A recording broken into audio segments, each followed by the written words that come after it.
नमस्कार आणि drawn and redrawn the making of India's internal boundaries या विशेष चर्चेमध्ये आपले स्वागत आहे. हे इंडिया स्टेट स्टोरी प्रकल्पाचा भाग आहे जो भारताच्या राजकीय आणि प्रशासकीय सीमांच्या उत्क्रांतीचा अभ्यास करतो. हा प्रकल्प पुण्यातील फ्लेम विद्यापीठाअंतर्गत centre for legislative education and रिसर्चद्वारे चालवला जातो. आता आपण शेवटच्या म्हणजे पार्ट सी राज्यांकडे वळत आहोत. हे असे एकमेव प्रदेश होते जे थेट मुख्य आयुक्तांमार्फत केंद्र सरकारद्वारे शासित होते. हा दर्जा अशा राज्यांसाठी राखीव होता जे एकतर अविकसित मानले गेले होते किंवा व्यूहरचनेच्या दृष्टीने म्हणजे स्ट्रॅटेजिकली महत्त्वाचे होते. त्यांना सामान्यतः तात्पुरती व्यवस्था म्हणून देखील मानले जात होते, जे नंतर पार्ट ए किंवा बी राज्यांमध्ये विलीन केले जाऊ शकतील. पुढील भागांमध्ये प्रत्येक पार्ट सी राज्य आणि त्याच्या निर्मितीमागील कथेचा अधिक जवळून आढावा घेऊ. सखोल संदर्भ समजून घेण्यासाठी सीझन 2चे पहिले 3 भाग ऐका. हे भाग भारताच्या एकीकरणाच्या प्रक्रियेचा आढावा देतात, त्याचबरोबर कायदेशीर साधनांचा आणि काही प्रमुख व्यक्तिमत्वांचा परिचय देतात ज्यांनी हे वास्तवात आणलंय. हे विश्लेषण इंडिया स्टेट स्टोरीजवरील आमच्या टीमनं लिहिलेल्या संबंधित लेखांवर आधारित आहेत. हे लेख गुगलच्या नोटबुक LMच्या मदतीनं ऑडिओ संभाषणात रूपांतरित केले आहेत. संबंधित लेखांची लिंक शो नोट्समध्ये दिलेली आहे. आज आपण भारताच्या इतिहासातल्या एका महत्त्वाच्या पण काय म्हणतात त्याला कदाचित थोड्या कमी चर्चेला गेलेल्या पैलूवर बोलणार आहोत. अजमेरचं भारतात विलिनीकरण.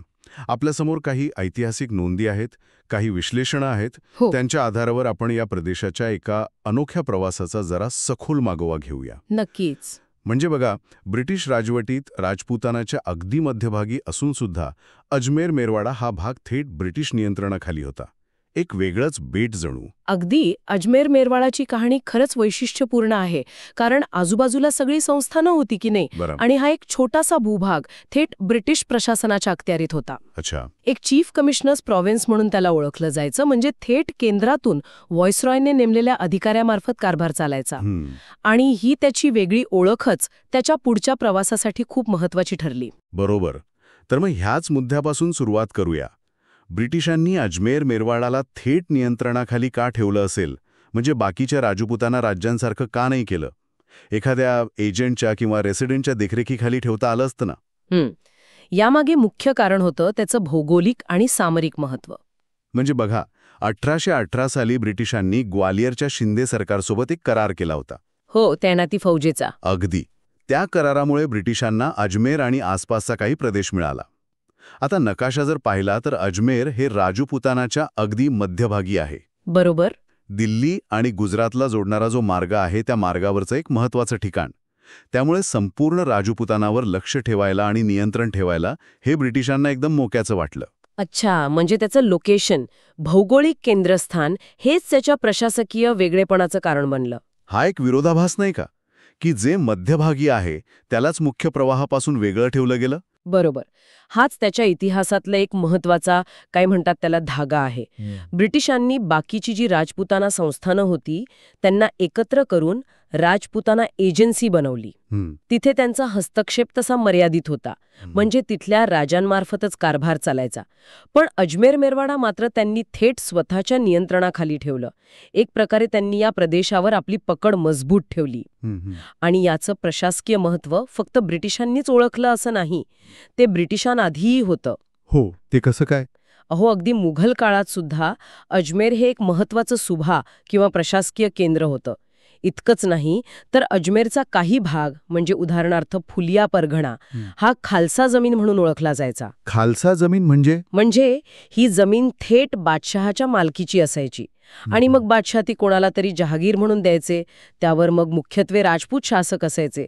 यावरून त्याचं केंद्रीय महत्त्व तेव्हाही होतं हे दिसतं. आणि तिचा वापर स्वतःच्या फायद्यासाठी केला. हो, अगदी तसंच म्हणता येईल. मुघलांची सत्ता जेव्हा कमी झाली तेव्हा काही काळ जोधपूरच्या शासकांनी त्यावर नियंत्रण मिळवलं होतं. पण नंतर मराठ्यांनी, विशेषतः शिंद्यांनी तो भाग जिंकून घेतला. अच्छा. आणि मग शेवटी 1818 मध्ये शिंद्यांकडून तो ब्रिटिशांकडे आला. तेव्हापासून भारताच्या स्वातंत्र्यापर्यंत म्हणजे जवळपास 130 वर्ष अजमेर मेरवाडा हा राजपुताना संस्थानांनी वेढलेला पण थेट ब्रिटिश भारताचा भाग असलेला एक छोटासा प्रदेश राहिला. खरंच की नाही, एका बेटासारखी स्थिती होती ही. मग जेव्हा भारत स्वतंत्र झाला 1947 मध्ये आणि सगळी संस्थानं भारतात विलीन व्हायला लागली, तेव्हा या ब्रिटिश बेटाचं काय झालं? त्याचं भवितव्य काय ठरलं असेल? स्वातंत्र्यानंतरच्या काळातला एक मोठा पेच होता बरं का. एका बाजूला सरदार पटेलांच्या नेतृत्वाखाली संस्थानांचं एकत्रीकरण खूप वेगाने सुरू होतं, हो, बनवण्याच्या प्रक्रियेत होती. आणि या सगळ्याच्या मध्यभागी असलेलं अजमेर मेरवाडा मात्र अजूनही तांत्रिकदृष्ट्या ब्रिटिश भारताचाच एक भाग होतं, जरी ब्रिटिश सत्ता आता संपुष्टात आली होती. अरे देवा. त्यामुळे एक विचित्र प्रशासकीय पोकळी निर्माण झाली होती. म्हणजे त्याला राजस्थानमध्ये सामील करायचं की त्याचं वेगळं अस्तित्व ठेवायचं हा प्रश्न निर्माण झाला. अगदी. व्ही.पी. मेनन, जे संस्थान विलिनीकरणात सरदार पटेलांचे उजवे हात मानले जातात, त्यांच्या नोंदींमध्ये असं दिसतं की अजमेरला थेट नव्याने तयार होणाऱ्या राजस्थान संघराज्यात सामील करण्याचा एक प्रयत्न सुरुवातीला झाला होता. अच्छा. हो, राजस्थानच्या राज्यप्रमुखांनी सुद्धा त्याला अनुकूलता दर्शवली होती, पण काही कारणास्तव तो प्रयत्न यशस्वी झाला नाही. पण कारण काय? म्हणजे त्याला वेगळं ठेवण्यामागे काय कारणं होती? ब्रिटिशांनी दिलेलं सामरिक महत्त्व हे कारण तर स्वातंत्र्यानंतर गैरलागू झालं होतं. मग नवीन भारतात त्याला लगेच राजस्थानचा भाग का नाही बनवलं गेलं? खरं सांगायचं तर त्यावेळच्या उपलब्ध नोंदींमध्ये याला तात्काळ विलीन न करण्यामागे कोणती ठोस अशी स्पष्ट कारणं होती याचा थेट उल्लेख मिळत नाही. असं? हो.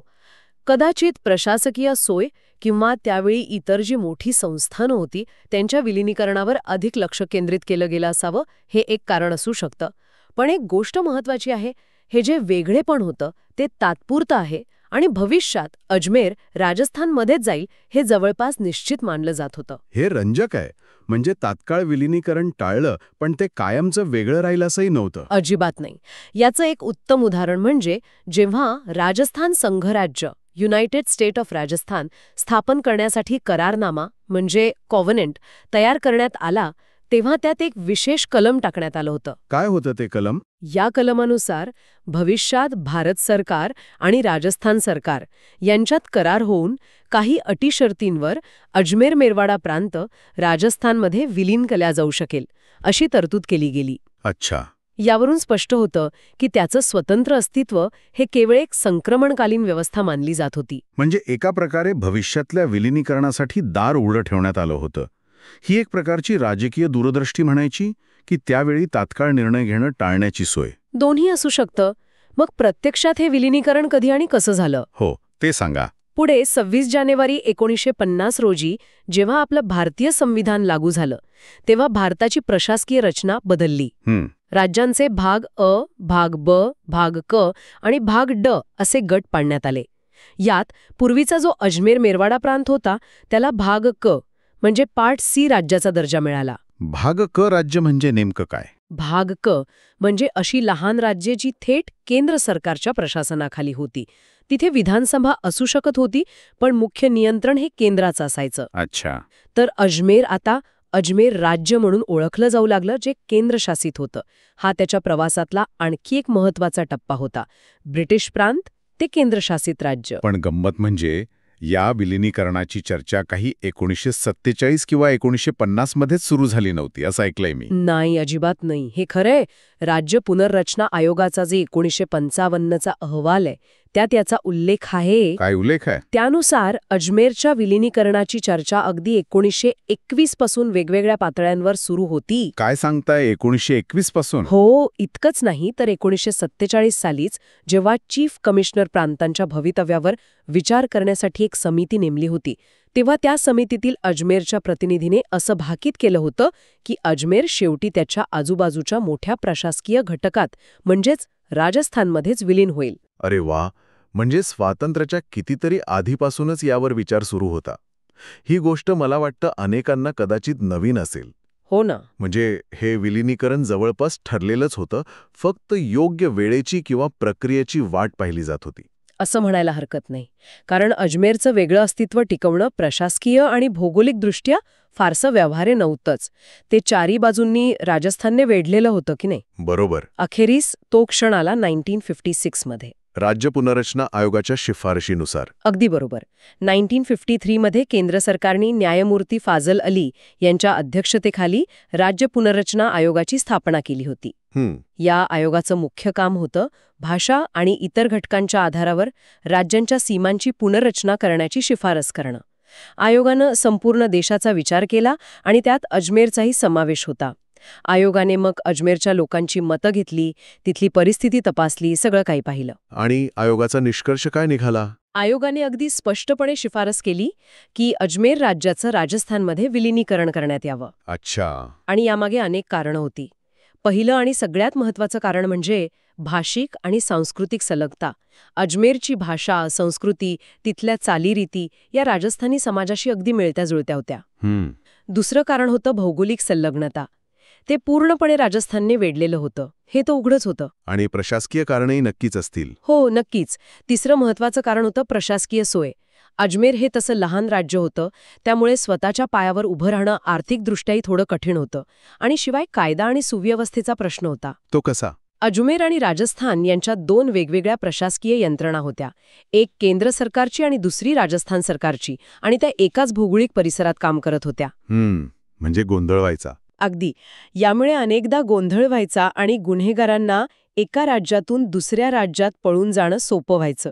हे जे दुहेरी नियंत्रण होतं ते संपवून एकसंध प्रशासन आणल्यास कायदा आणि सुव्यवस्था राखणं जास्त सोपं जाईल, असं आयोगाचं स्पष्ट मत होतं. म्हणजे भाषिक, सांस्कृतिक, भौगोलिक आणि प्रशासकीय या सर्वच पातळ्यांवर विलिनीकरणच योग्य ठरत होतं. अगदी. त्यामुळे राज्य पुनर्रचना कायदा 1956 नुसार 1 नोव्हेंबर 1956 रोजी अजमेर राज्य राजस्थानमध्ये विलीन करण्यात आलं. आणि ते राजस्थानचं एक जिल्हा बनलं. हो. आणि अशा प्रकारे अजमेरचा ब्रिटिश प्रांत ते स्वतंत्र भारताचा भाग बनण्याचा जो मोठा प्रवास होता तो पूर्ण झाला. तर ही होती अजमेरची कहाणी.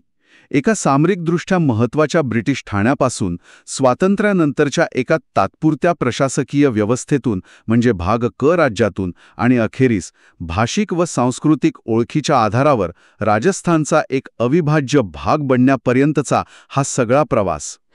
यात ब्रिटिशांचे हितसंबंध दिसतात, स्वातंत्र्यानंतरची प्रशासकीय गुंतागुंत दिसते आणि शेवटी प्रादेशिक अस्मिता आणि सलगता यांचा प्रभावही स्पष्टपणे दिसून येतो. बरोबर. आणि यातून एक गोष्ट मला वाटते प्रकर्षाने जाणवते की इतिहासात काही निर्णय तात्पुरते म्हणून घेतले जातात, काही प्रशासकीय सोयीसाठी रचना केल्या जातात, पण त्यांचे परिणाम खूप दूरगामी असतात. खरं आहे. अजमेरला ब्रिटिशांनी वेगळं ठेवलं ते त्यांच्या सामरिक गरजेपोटी, पण स्वातंत्र्यानंतरही ते काही काळ वेगळं राहिलं.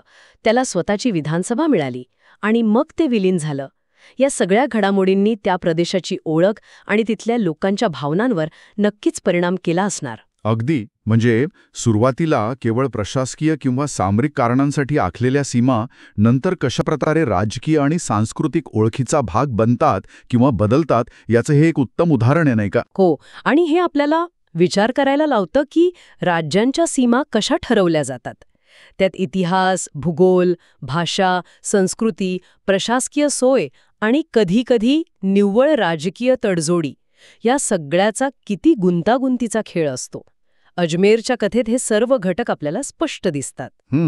जाता जाता एक विचार मनात येतो. बोला. जर 1947 मध्येच व्ही.पी. मेनन यांचा अजमेरला थेट राजस्थानमध्ये सामील करण्याचा प्रयत्न यशस्वी झाला असता तर आज अजमेरची आणि कदाचित राजस्थानचीही ओळख थोडी वेगळी असती का? काय वाटतं? खरंच विचार करण्यासारखा मुद्दा आहे हा.